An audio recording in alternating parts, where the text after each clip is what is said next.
Jack jong i ngala habang nga phone sa office jong CM ngadon ka phone number jong kiong ba nga akong ta tengan le akum no haga jing sisa namar bang asngusuk ken bakil iPhone number kum ta teng asngusuk em namar teng teng ye ki bahe bahan sisa te ngindet kulmar ngimlap em ki kalong kum ta em ngimlap sisa baki bunkam nri man ba phone dang ngakeli khnang bang akwa em ban tip bang andi ya kendu ngani penken mau ya imo kiong bet yang akum ta kiong hana bun ba imjuan sa office ilet ba si kam project kat ba inwan hana la aslem tangangan ong sukum no ngan apsa ang tu ha office jong i mentaman kasingawan siyo nga bala nga ba di kun sa ning ru masuyo aspa mo bay dut bay bam khulung ka bay kani tay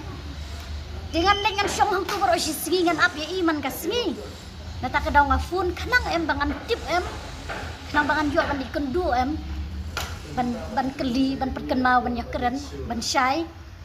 nriki no office ki ong bay nga kumta man baka phone arsin laisin nga phone ki ong kumta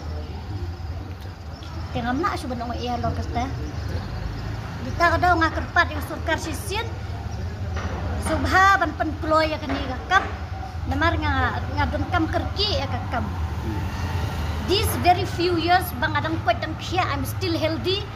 I want myself to be employed bang adon ko hok ban yo kam I have the right to be employed kat ni ngala puli ha the first blind to finish my masters in English the first blind to pursue PhD in English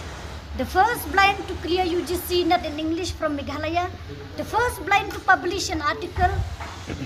Why is the government not accepting me? Ngakwa ban keling ngakwa ban tip ngakwa ayo konrad baru ba Alex ban reply yang